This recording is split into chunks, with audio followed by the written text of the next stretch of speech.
In 1962, Brian Epstein walked in my office with a record of this group called The Beatles, which I thought was such a stupid name. ¿Qué ocurre cuando un productor de música clásica conoce a un joven artista lleno de ideas audaces? En 1962, George Martin, el hombre detrás de The Beatles, conoció a Paul McCartney, y a partir de ahí empezó a tomar forma una relación artística compleja pero creativa. Eran más que compañeros de estudio, eran las dos caras de una revolución musical. ¿Cómo era realmente esa relación, detrás de los éxitos atemporales? Exploremos la historia poco conocida entre el cerebro de producción y el corazón artístico de The Beatles.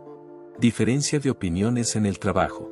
El 6 de junio de 1962, los Beatles realizaron su primera audición para una sesión de grabación en los estudios EMI situados en Abbey Road, en Londres. Por aquel entonces, George Martin trabajaba como productor en Parlophone, una filial de EMI. Se le encomendó la responsabilidad de analizar a la joven banda de Liverpool. A pesar de que la grabación no consiguió convencerle del todo, no tardó en darse cuenta de que uno de los miembros, Paul McCartney, tenía un nivel de iniciativa y perspicacia fuera de lo común. McCartney hablaba activamente con los técnicos, hacía preguntas sobre los procesos de grabación y ponía énfasis en las ideas relacionadas con la armonía y la orquestación. John Lennon, en cambio, se mantenía cauto, y George Harrison permanecía más bien callado. Martin, que estaba acostumbrado a tener un control total sobre el proceso de producción, encontró extraña esa conducta. Su percepción de McCartney era que tenía una mente llena de ideas pero le faltaba concentración y era difícil de convencer. Desde el principio, hubo conflictos sobre la selección de canciones. Martin no era fan de Love Me Do porque pensaba que la estructura de la canción era demasiado sencilla. McCartney era un firme partidario de la canción. Una vez terminada la grabación, se aceleró el ritmo, se trasladó la parte de la armónica al principio de la canción y se modificó el audio para adaptarlo a los gustos de Martin. Ambas partes se vieron obligadas a reevaluar sus perspectivas mutuas a raíz del inesperado éxito de la versión que se publicó. La sugerencia de que Ringo Starr sustituyera a Pete Best como batería fue una de las primeras intervenciones que Martin recomendó. Martin pensó que el grupo necesitaba a alguien que pudiera mezclar fácilmente lo musical y lo personal en el estudio, a pesar de que no era una decisión fácil de tomar para el grupo.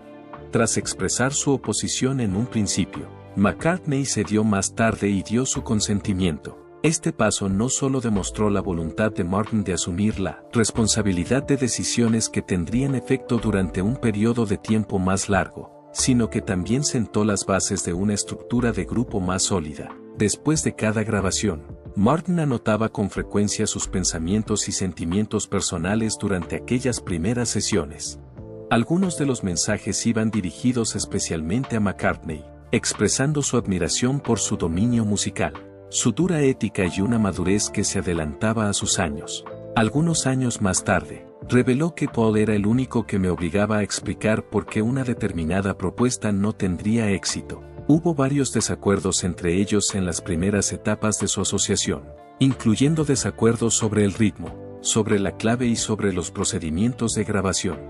Sin embargo, fue a través de esas discusiones como ambas partes empezaron a comprender las cualidades que poseía el otro. Martin no consiguió que McCartney se sometiera a él, pero sí que le escuchara. A pesar de que Martin no se echó atrás, siempre intentó presentar una lógica técnica en lugar de argumentar emocionalmente. Su asociación no se basó en similitudes o intimidad, sino que aprendieron a lidiar con las diferencias para desarrollar una conexión.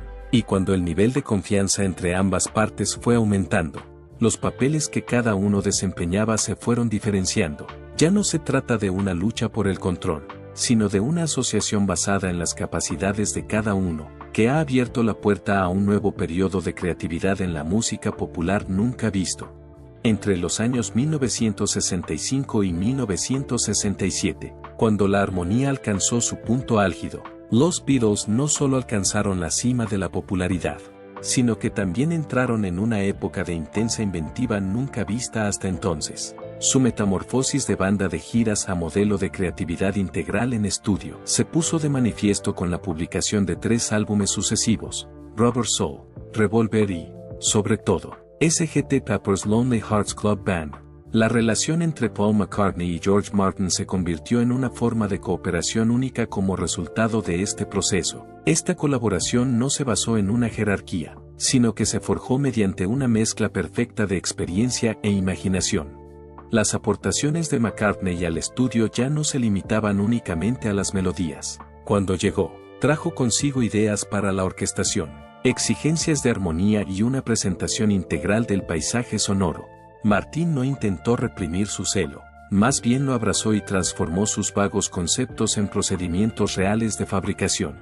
Cuando McCartney presentó Eleanor Rigby, una melodía con tintes folk y una falta básica de espacio, Martin sugirió deshacerse de todos los instrumentos convencionales y añadir en su lugar una orquesta de cuerda de 8 músicos. La introducción se compuso al estilo de Bartók, sin armonía ni capas de fondo como parte del arreglo. El resultado final fue una canción con un aire cinematográfico y breve a la vez. No tenía percusión ni guitarra, sino que conservaba la intensidad de la música pop. Martin no solo fue una persona capaz de promulgar ideas, sino que investigó y estableció límites bien definidos. Aunque McCartney grabó casi toda la música solo, Martin insistió en utilizar una trompa para conseguir un sonido más armonioso. Esto no fue en beneficio de nadie. Cuando McCartney pareció dudar de la combinación, Martin se apresuró a redactar el arreglo y llamó a Alan Sebel, miembro de la Orquesta Sinfónica de Londres, para grabarlo en solo 4 tomas. Para Martin, las limitaciones eran lo que impedía que la canción fuera más allá de lo esencial. La estructura de A Day in the Life era única, ya que constaba de 2 partes distintas, una compuesta por John Lennon y otra por Paul McCartney.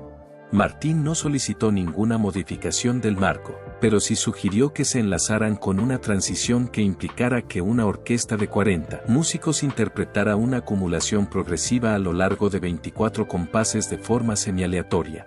La sesión de grabación fue muy emocionante. Los miembros de la orquesta debían ir de traje, pero podían llevar máscaras, sombreros y la cara pintada si lo deseaban. Para que el último acorde durara más de 1 minuto sin experimentar ninguna distorsión, Martin ajustó manualmente el volumen y el procesado de la cinta. En este periodo de tiempo, funcionaron como si fueran 2 polos de una máquina creativa autónoma. Uno de ellos planteaba la pregunta, ¿y si hacemos esto?, mientras que el otro la ponía a prueba aplicando su habilidad y experiencia. Aunque surgieron desacuerdos, no fueron de carácter personal. Martin no se opuso a la sugerencia de McCartney de que Ren se grabara con cinta invertida, sino que pidió que se realizara una prueba de comparación previa. McCartney estuvo de acuerdo, y el resultado fue que el sonido inverso se colocó a propósito hacia el final de la melodía. A pesar de ello, las cosas no siempre salieron según lo planeado. McCartney solía presentar borradores excesivamente complicados o que no podían realizarse en el tiempo previsto. A veces se presentaba en el estudio de grabación con unos cuantos acordes escritos en una servilleta, e insistía en que se acelerara un arreglo. Martin no se negaba en redondo, pero estipulaba las condiciones. Si el tiempo apremiaba, la orquestación se simplificaría al máximo. Este acuerdo se convirtió en una filosofía rectora. Se ajustaron mutuamente dentro de un margen aceptable, suficiente para mantener la estructura sin sacrificar la sorpresa. Esto se consiguió equilibrando la espontaneidad con el cálculo. Esta fase no solo marcó la cima de la carrera de los Beatles, sino que también sirvió de paradigma de cómo un productor debe participar en el discurso creativo en lugar de actuar únicamente como operador técnico. Sin embargo, fue Martin el responsable de que las ideas de McCartney fueran más allá de su forma bruta y se convirtieran en productos metódicos y plenamente desarrollados. Martin no impuso ninguna marca personal a McCartney. La razón de su éxito no fue que se parecieran entre sí, sino que aprendieron a aprovechar sus diferencias en beneficio propio. Sin embargo, a medida que el marco de colaboración empezaba a dificultarse y McCartney se adentraba en un papel de coordinación, la frontera entre control y creatividad se hacía cada vez más difusa. La disolución silenciosa fue el siguiente paso del viaje, y fue en esta fase cuando empezaron a aflorar gradualmente las tensiones. El álbum blanco suele considerarse el viaje musical más ambicioso y turbulento de los Beatles. El álbum se grabó a lo largo de casi medio año. y cuenta con 30 canciones que tienen cada una su propio tono y objetivos distintos. La mayoría de las canciones fueron producidas independientemente por varios miembros de la banda. En este contexto, George Martin, que había controlado férreamente el proceso de producción de los álbumes anteriores, se vio progresivamente alejado del centro, y ya no era responsable de planificar sesiones de grabación cohesionadas. Durante este proceso, se le exigió trabajar a solas con cada uno de los miembros, a menudo sin previo aviso. Durante este periodo, Paul McCartney aumentó su influencia en el proceso creativo. Cuando Martin no estaba, solía acudir al estudio con arreglos ya hechos, pedía grabaciones aisladas, se encargaba él mismo de varias partes instrumentales e incluso colaboraba con otro ingeniero de sonido. Hay varias canciones, como Martha My Dear, que se grabaron íntegramente sin la participación de ningún otro miembro de los Beatles. Martin no puso objeciones manifiestas, pero tampoco intentó ocultar que estaba agotado. Afirmó que ya no eran una banda y que yo ya no era el productor durante una entrevista que estaba teniendo lugar en relación con el proceso de grabación. Una sesión especialmente estresante provocó que Jeff Amorek, un experimentado ingeniero de sonido que había trabajado con el grupo en varios proyectos, abandonara el grupo en mitad del trabajo. Debido a su descontento con la mezcla, McCartney insistió en que la parte del bajo se rehiciera por completo. Además, ni Lennon ni Harrison estuvieron presentes durante este tiempo. Emmerich tomó la decisión de abandonar el estudio en el acto porque tenía la impresión de que su función ya no era tratada con respeto y de que la presión había llegado a su límite. El hombre no fue detenido por Martin. Lo interpretó como un claro indicio de la sigilosa desintegración de un marco de colaboración que había sido sólido en el pasado. En ese momento, la volatilidad que se estaba produciendo en el estudio era un reflejo de las fisuras que se estaban produciendo dentro de la banda. Coexistían cuestiones sobre estilos musicales individuales, problemas con la dirección y dificultades personales. Es posible que McCartney estrechara aún más su control sobre la coordinación, en un esfuerzo por mantener el flujo creativo que había estado experimentando. Sin embargo, en lugar de liderar un grupo unificado, parecía como si estuviera funcionando como una entidad independiente dentro de un sistema en el que Martin ya no era la figura principal. Durante el tiempo en que McCartney trajo un nuevo arreglo de Oblada y buscó una reelaboración total, hubo un momento que se destaca como particularmente significativo. A diferencia de Martin, que permaneció mudo, Lennon expresó abiertamente su desaprobación de la primera versión. Tras varios intentos infructuosos, John Lennon entró inesperadamente en el estudio. Se sentó al piano e interpretó el principio a su manera. Lo hizo sin planearlo ni solicitarlo previamente. Martin y McCartney llegaron a un acuerdo inmediato y Martin terminó la grabación en una sola sesión. Fue uno de los pocos ejemplos de colaboración productiva que se produjeron durante este apretado periodo de tiempo, y se llevó a cabo únicamente sobre la base de la espontaneidad y no de la preparación. En los años posteriores a la publicación del álbum blanco, Martin estuvo prácticamente ausente del proyecto Let It Be. Se confió a un grupo de personas independientes la responsabilidad de filmar y documentar toda la operación. Tras el fracaso de la mezcla original, el grupo decidió buscar la ayuda de Phil Spector, el maestro del método del muro de sonido, para salvarla. Al principio, McCartney dio su consentimiento para que el proyecto pudiera terminarse, pero tras escuchar la mezcla final, se enfadó bastante. En su opinión, los arreglos de cuerda de la canción Long and Winding Road eran excesivos y no se ajustaban al ambiente general de la canción. Martin recibió una llamada telefónica de McCartney, que le expresó su descontento por cantar su propia canción. Martin respondió con frialdad: Paul, se la has dado a otro. Fue una de las pocas ocasiones en las que se pudo ver a George Martin expresando públicamente su opinión sobre un producto que no supervisaba directamente.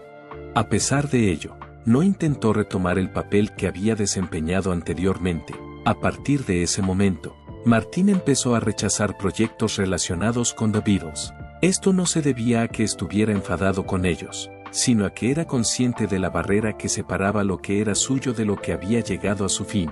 A pesar de que nadie podía decir con certeza si la relación entre él y McCartney podría o no sanar algún día, una cosa era cierta: una vez que el apodo The Beatles dejó de estar vinculado entre ellos, volvieron a encontrar un terreno común, esta vez como dos artistas independientes, un vínculo que ha resistido la prueba del tiempo entre dos almas. En 1970, cuando The Beatles se disolvieron oficialmente, no solo se acabó el grupo, sino también numerosas relaciones. Es importante señalar que la asociación entre George Martin y Paul McCartney no terminó, sino que tomó una forma diferente, a pesar de que ya no estaban sometidos a la influencia de la maquinaria de la banda y se habían liberado de la presión interna o de las estructuras de poder subyacentes que habían existido durante la época de The Beatles. Siguieron colaborando al mismo tiempo en diversos proyectos. El respeto mutuo. En ese momento, su relación se había convertido en un encuentro entre dos personas adultas, cada una de las cuales desempeñaba un papel único en un proceso creativo sin restricciones. McCartney tuvo la oportunidad de crear el tema principal de Live and Let Die en 1973, que resultó ser una de las películas más populares de la franquicia James Bond. Fue un momento importante en la historia de la franquicia, en un movimiento que representó la primera cooperación formal entre los dos artistas desde Abbey Road. Invitó personalmente a George Martin a producir la melodía principal.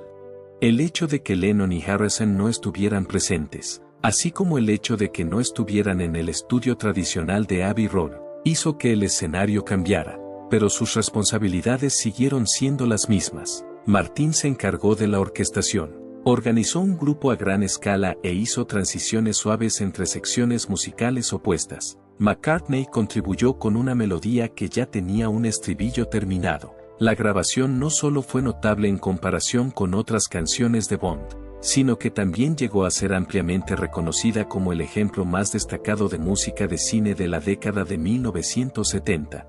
A partir de entonces, empezó a desarrollarse una nueva historia. Martin, que ahora tenía más de 50 años, siguió trabajando con el mismo cuidado durante toda la década de 1980, escudriñando cada elemento orquestal y cada Don Beat. Lo hizo cuando Paul McCartney buscaba un nuevo camino tras la era Wings. Como resultado de su colaboración, Tug of War se publicó en 1982 y Paths of Peace en 1983. Su proceso de trabajo fue bien, prácticamente restableciendo el modelo ideal de colaboración que habían soñado en un principio. Esto se debió a que trabajaban en un entorno libre de la tensión que había existido durante los años en que los Beatles estuvieron allí. En esta etapa, Martin no era solo la persona que se encargaba de la mesa de control, sino que contribuía activamente con ideas para crear el concepto del álbum, elegir temas y sugerir intérpretes invitados. Durante el transcurso de Tug of War, fue él quien sugirió que se invitara a Stevie Wonder a trabajar con él en la canción What's That You're Doing. Fue una atrevida sorpresa que demostró su disposición a ampliar el ámbito de colaboración, sabiendo que McCartney había depositado toda su confianza en él. Transcurrido algún tiempo, el álbum fue considerado el trabajo más notable de McCartney desde los Beatles y, una vez más, Martin contribuyó a la popularidad del disco. Ninguno de los dos aparecía junto muy a menudo, ni discutían sus problemas privados en situaciones públicas.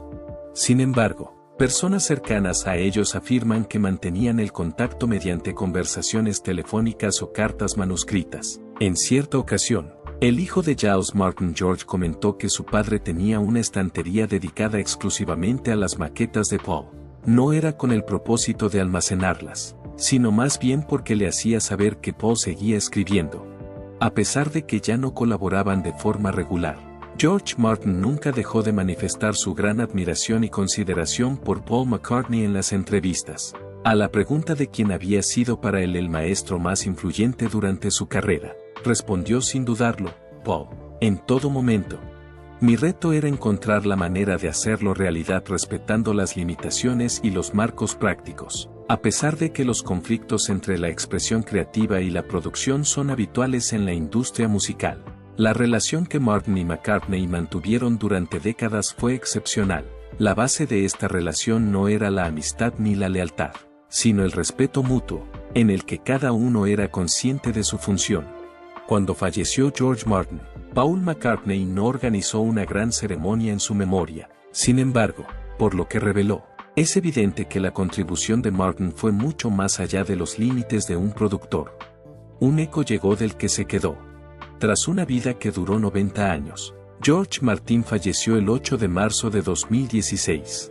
Paul McCartney dijo en su comentario inicial tras conocer la trágica noticia que era todo un caballero, un genio del estudio y un segundo padre para mí. Sus palabras eran sencillas pero profundas. Aunque fue breve, el mensaje tenía un gran significado. McCartney pocas veces había hecho comentarios tan personales y genuinos a nadie, especialmente a aquellos que habían compartido su vida profesional, a lo largo del más de medio siglo que habían trabajado con él.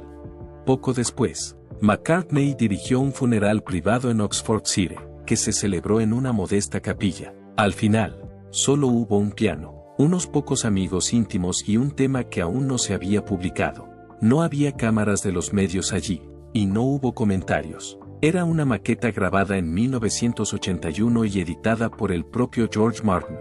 En el exterior, había una carta manuscrita que decía simplemente, no he terminado, pero soy lo bastante honesto. A partir de ese momento, el nombre de Martin empezó a aparecer con más frecuencia en las entrevistas de McCartney, cuando McCartney hablaba de estrategias de grabación, orquestación o arreglos. Solía recordar cosas que Martin le había enseñado, entre ellas, cómo equilibrar los instrumentos electrónicos con los acústicos y cómo utilizar el silencio como elemento estructural de la canción. Al recordar los casos en los que Martin rechazó una propuesta, no hizo hincapié en el desacuerdo en sí, sino en el hecho de que Martin solo necesitaba más tiempo para reconsiderar la situación. Para Paul, Martin no era alguien que hubiera fallecido, sino más bien sinónimo de una forma de pensar que Paul seguía retomando en cada nueva obra que producía. Durante una charla con Giles Martin en el año 2022, Paul McCartney dijo que sigue recibiendo la voz de George cuando escribe música. A veces, cuando quiero añadir una sección de cuerda al final de una canción, escucho en mi cerebro la pregunta, ¿lo haces por la canción o lo haces para demostrar algo? En lo que a él respecta, preocupaciones como esas actúan como brújula para evitar que la música devenga en teatralidad sin sentido. Fue cuando McCartney se enfrentó a la nueva tecnología musical cuando esta presencia se hizo aún más evidente. Fue uno de los primeros en plantear su preocupación por los límites éticos que deben observarse cuando se utiliza la inteligencia artificial para replicar las voces y estilos de artistas ya fallecidos. Como señaló durante una audiencia que tuvo lugar en 2023 en el Parlamento del Reino Unido, la verdadera voz no está en la frecuencia, sino en el contexto, en el tiempo y en la relación con la otra persona que escucha. Un periodista preguntó a McCartney si se podría utilizar la inteligencia artificial para traer de vuelta a George Martin, y él respondió moviendo la cabeza y diciendo, de ninguna manera, nos sentaríamos en silencio durante horas si estuviéramos juntos. El significado de esos silencios escapa a la comprensión de cualquier máquina. También había algunos escritos a mano que la familia de Martin hizo públicos tras su fallecimiento, y que contenían sentimientos que él nunca había expresado en voz alta. En una nota que Martin no fechó, escribió, no es fácil trabajar con Paul, pero esa misma inseguridad me impedía descuidarme. Si fue excesivamente exigente, fue porque no quería renunciar a lo que la música había anticipado. Un segundo punto, más conciso, es que Martin se salió de la línea. Aunque yo fui quien coreografió el proceso, él fue quien trajo la causa de que ese proceso existiera. No fue una despedida formal, y no hubo carta final. Sin embargo, se podía discernir una conexión que no requería un clímax emocional en cada una de las pequeñas reacciones que tenía McCartney cuando se mencionaba a Martin, así como en cada una de las páginas de las notas de Martin relativas a la propia McCartney. Las normas profesionales vigentes eran la base sobre la que se asentaba. La relación entre George Martin y Paul McCartney no solo era algo más que una amistad, sino también algo más que la relación entre un artista y un productor.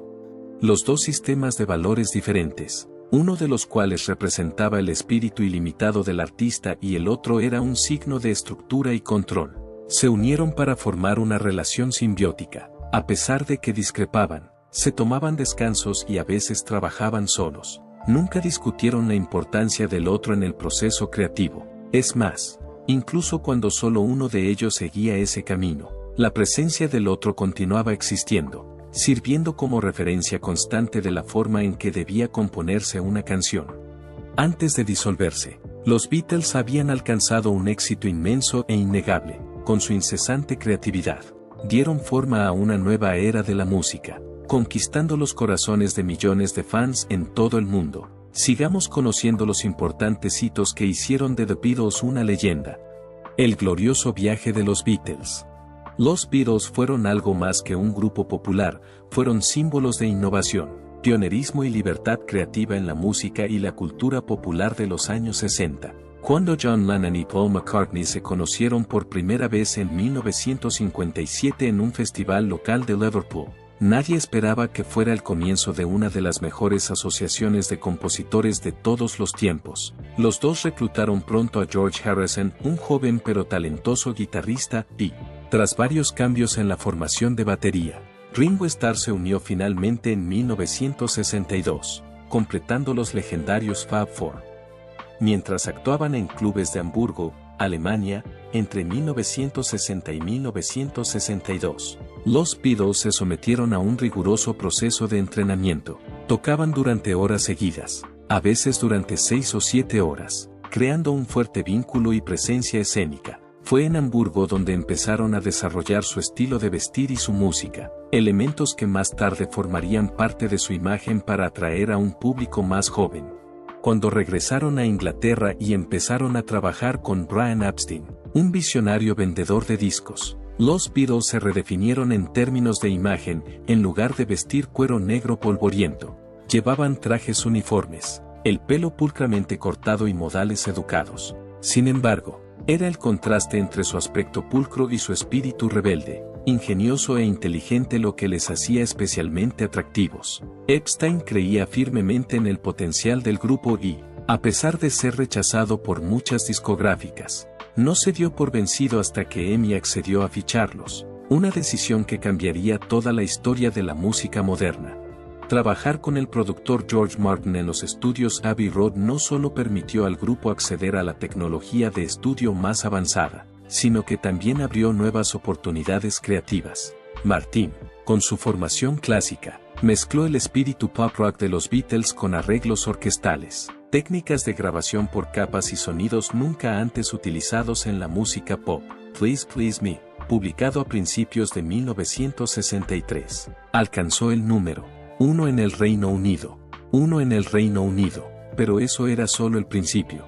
La Beatlemanía estalló a mediados de 1963, cuando hordas de fans, en su mayoría adolescentes, los perseguían por todas partes, desde aeropuertos hasta hoteles. Cuando I Want to Hold Your Hand se publicó en Estados Unidos en diciembre de 1963, los Beatles lograron un gran éxito. Cuando llegaron al aeropuerto JFK de Nueva York en febrero de 1964, fueron recibidos por más de 3.000 fans que los aclamaban. Y pocos días después, su actuación en The Ed Sullivan Show se convirtió en uno de los acontecimientos televisivos más emblemáticos de la historia de Estados Unidos, visto por más de 73 millones de personas, es decir, el 34% de la población estadounidense de la época. Además de conquistar las listas de éxitos, los Beatles se introdujeron rápidamente en el cine con películas como A Hard Day's Night, 1964, y Help, 1965, elogiadas por su humor británico y sus excelentes bandas sonoras. Estas películas no solo promocionaron su música, sino que también consolidaron a los Beatles como figuras culturales multidimensionales, inteligentes y carismáticas. A partir de 1965, los Beatles entraron en un periodo de creatividad artística, en el que abandonaron sus sencillos motivos pop iniciales y se embarcaron en experimentos musicales más profundos y audaces. Rubber Soul, 1965, se considera un importante punto de inflexión. Por primera vez, el grupo utilizó instrumentos étnicos como el sitar indio en la canción Norwegian Wood y escribió letras con una mayor profundidad filosófica e introspectiva. Este álbum también marcó un claro cambio, de banda de pop extrovertido a artistas centrados en la creatividad de estudio y la identidad personal.